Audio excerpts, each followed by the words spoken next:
Supreme court में किसान आंदोलन में जो लोग सड़कों पर बैठ करके प्रदर्शन कर रहे हैं उनको हटाने से जुड़ी हुई एक याचिका दायर की गई, जिसमें यह कहा गया कि लोग बेवजह इतने लंबे वक्त से सड़क पर बैठे हुए हैं जिससे आम जनता और आम व्यापारियों को काफी नुकसान का सामना करना पड़ रहा है।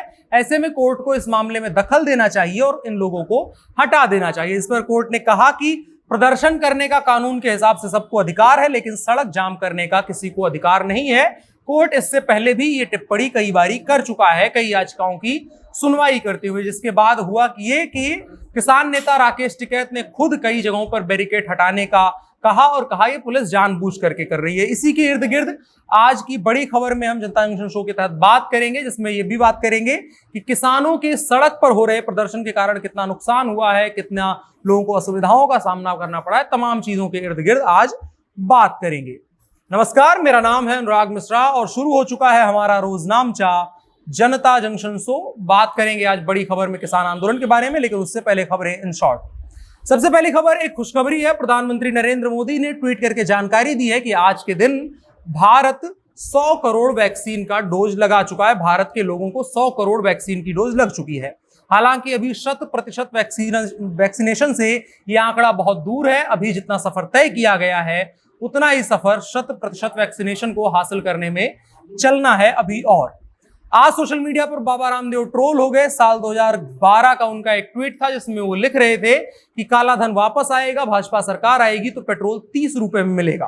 वो भाजपा सरकार के समर्थन में प्रचार करते हुए और कांग्रेस के खिलाफ कहते हुए ट्वीट किया था। लेकिन आज जब पेट्रोल के दाम आसमान छू रहे हैं तो लोग बाबा रामदेव को भी टैग करके सवाल पूछ रहे हैं, जिसके मार्फत बाबा रामदेव ने आज वो ट्वीट डिलीट कर दिया, जिसके बाद वो और ज्यादा ट्रोल हो गए। मध्य प्रदेश के भिंड इलाके में भारतीय वायुसेना का एक फाइटर प्लेन क्रैश हो गया। पायलट लेफ्टिनेंट अभिलाष सुरक्षित निकल गए थे। अभिलाष एक ट्रेनी पायलट है। रिपोर्ट के मुताबिक वो अकेले ही प्लेन को उड़ा रहे थे, जिसके बाद उसमें कुछ तकनीकी खराबी आ गई, जिसके चलते प्लेन क्रैश हो गया। लेकिन समय रहते सफलतापूर्वक प्लेन से इजेक्ट हो गए थे और सुरक्षित है। उत्तराखंड में बेमौसम बारिश के चलते हालात बद से बदतर होते जा रहे हैं। वहां अभी तक तकरीबन 50 से ज्यादा लोगों की जान जा चुकी है। एक जगह और पहाड़ी पर वहां भूस्खलन होने की वजह से 6 लोगों की मौत हो चुकी है।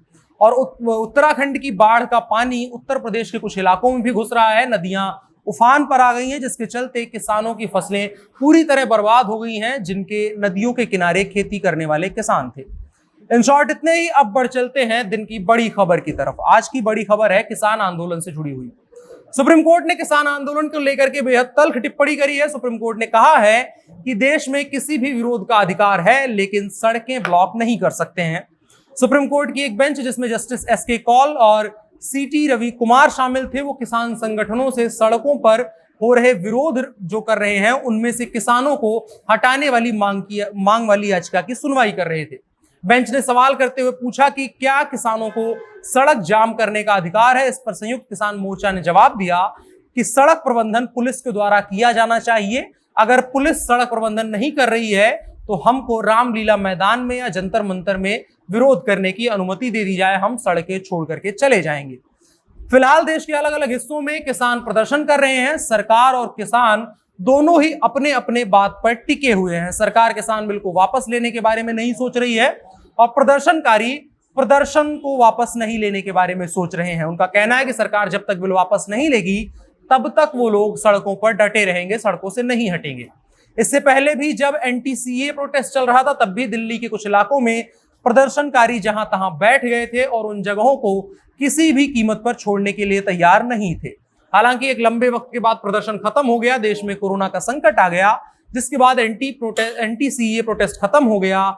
लेकिन तकरीबन 1 साल पहले जब सरकार किसान बिल लेकर के आई तो प्रदर्शन एक बार फिर से जोर मारने लगा और देश के अलग अलग हिस्सों में, खास करके दिल्ली के सीमाओं से जुड़े हुए इलाकों में प्रदर्शन काफी तेज हो गया। 26 जनवरी को दिल्ली में किसानों ने ट्रैक्टर मार्च किया, जिससे कि दिल्ली की हालत काफी बेकाबू हो गई थी। दिल्ली में काफी समस्याएं हो गई थी और सरकार का जो कार्यक्रम स्थल था उस पर भी काफी ज्यादा उपद्रव मचा था, जिसके चलते लोगों को और सुरक्षा बलों को काफी परेशानियों और मशक्कतों का सामना करना पड़ा था। इसके अलावा भी देश में अलग अलग जगहों पर छुटपुट समस्याएं देखने को मिली हैं, जो सड़कें ब्लॉक करने की वजह से हुई हैं।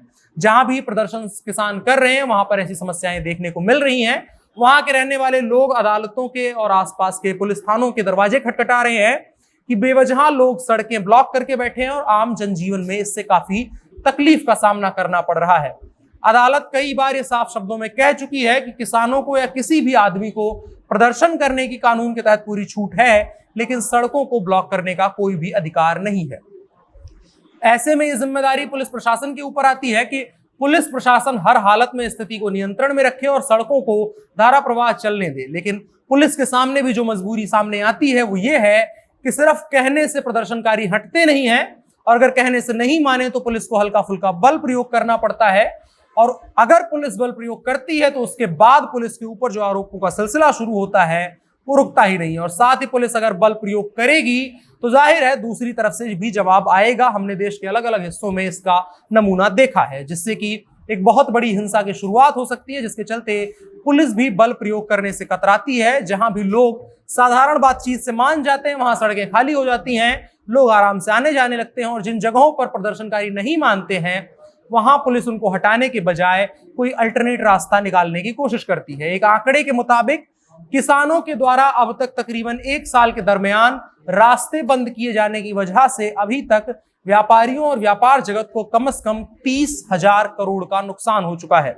इसमें सरकारी संपत्ति और सरकार का कितना नुकसान हुआ है इसका आंकड़ा शामिल नहीं है, और साथ ही सरकार की ओर से इसकी तरफ कोई खास ब्यौरा दिया भी नहीं गया है कि इससे कितना नुकसान हुआ है। लेकिन अगर दिल्ली के आसपास के इलाकों में देखें तो यहाँ जम्मू कश्मीर, उत्तराखंड, हिमाचल प्रदेश, पंजाब की रोडवेज बसों को अपने नियत रूट से तकरीबन 30 किलोमीटर का ज्यादा सफर खराब सड़कों पर तय करना पड़ रहा है। इसके अलावा सोनीपत और दिल्ली के बीच चलने वाली बसों को तकरीबन 15 किलोमीटर का ज्यादा चक्कर लगाना पड़ रहा है, और वो सड़कें भी उस स्थिति में नहीं है कि वहां सुगमता से गाड़ियां चल सकें। सड़कों में काफी ज्यादा गड्ढे हैं।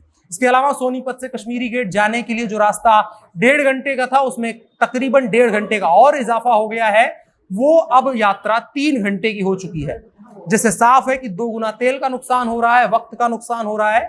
इसके अलावा जो आंदोलन स्थल है नेशनल हाईवे 44 पर कुंडली बॉर्डर, वहां पर तकरीबन 15% कंपनियों का काम पूरी तरह से ठप हो चुका है। फैक्ट्री मालिकों की हालत खराब है और आम जनता को होने वाली समस्याओं का कोई माई बाप नहीं है, और इसको लेकर के अदालत आदेश देती है, लेकिन जमीन पर इसको लागू कर पाना बेहद मुश्किल है। किसानों या प्रदर्शनकारियों की अपनी जिद है कि वो जब तक सरकार बिल वापस नहीं लेती है वो हटेंगे नहीं, और सरकार पर इस चीज का बिल्कुल असर नहीं पड़ रहा है। सरकार ने साफ कर दिया है कि किसी भी सूरत में सरकार बिल वापस नहीं लेने वाली है, बस उस पर बातचीत की जा सकती है। सरकार और प्रदर्शनकारियों के बीच की तनातनी का खामियाजा आम जनता और आम व्यापारियों को भुगतना पड़ रहा है। साथ ही साथ सरकारी मशीनरी को भी काफी दिक्कत का सामना करना पड़ रहा है।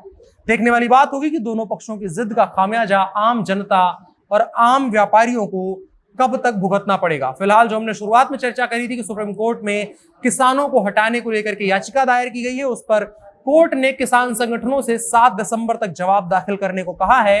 कोर्ट ने कहा है अगली सुनवाई 7 दिसंबर को होगी। हालांकि अदालत के इस टिप्पणी के बाद उत्तर प्रदेश दिल्ली के गाजीपुर बॉर्डर पर किसानों ने बैरिकेड हटाए हैं, और किसान नेता राकेश टिकैत ने पुलिस वालों पर आरोप लगाया है कि यह काम पुलिस वालों का है। पुलिस वालों ने बैरिकेड लगाए हैं, किसानों ने किसी भी तरह से सड़क नहीं रोकी है। फिलहाल इतनी जानकारी आपको हमने बताई है। इसके बारे में और कोई अपडेट आता है और कोई नई जानकारी निकल करके आती है तो कभी और चर्चा करेंगे।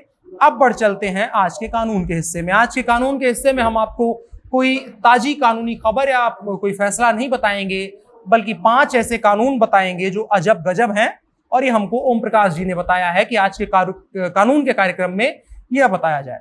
तो आज के कानून के कार्यक्रम के हिस्से में पेश हैं 5 अजब गजब कानून। पहला कानून, साइकिल चलाने वाले पर कोई भी मोटर व्हीकल एक्ट लागू नहीं होता है। अगर आप साइकिल चलाते हैं तो आप मोटर व्हीकल एक्ट के नियमों की चिंता नहीं करने की जरूरत है आपको, लेकिन जनरल कानूनों का पालन करें, उससे आप और सड़क पर चलने वाले बाकी लोग भी सुरक्षित रहेंगे।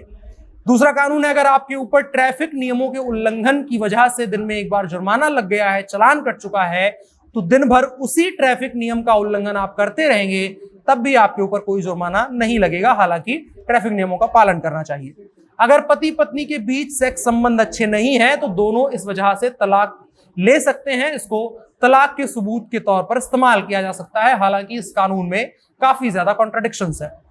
चौथा कानून, भारत में जितने लोगों के केस अदालतों में पेंडिंग हैं, उससे कम जनसंख्या नीदरलैंड, कजाकिस्तान समेत कई देशों की है। तकरीबन 22.2 मिलियन लोग अंडर ट्रायल हैं भारत में। आखिरी कानून जो है अजब गजब में, अगर आप आत्महत्या करते हैं तो भारतीय दंड संहिता की धारा के तहत आपको कोई सजा नहीं होगी, लेकिन अगर आप आत्महत्या से बच जाते हैं तो 1 साल तक की सजा हो सकती है। बहरहाल ऑन सीरियस नोट, आत्महत्या का ख्याल भी नहीं लाना चाहिए। तो ये रहे आज के कुछ अजब गजब कानून। बाकी इनमें से किसी पर भी भरोसा करने से पहले एक बार कानून के किसी अच्छे जानकार से राय मशविरा जरूर कर ले। अब बढ़ चलते हैं कार्यक्रम के आखिरी हिस्से यानी नसीहत की तरफ। महावीर स्वामी कहते हैं, ईश्वर का कोई अस्तित्व नहीं है, सही दिशा में सर्वोच्च प्रयास करने से हर कोई देवत्व को प्राप्त कर सकता है। यानी कि आपका जो कर्म की तरफ आपका होना चाहिए कि आप कर्म करने पर फोकस करें, फल जो है वो आपको अच्छा ही मिलेगा अगर आपका कर्म अच्छा रहेगा। बाकी मौज करिए, कल फिर मिलेंगे, तब तक के लिए दीजिए इजाजत। देखते रहिए जनता जंक्शन। शुक्रिया, शुभ रात्रि।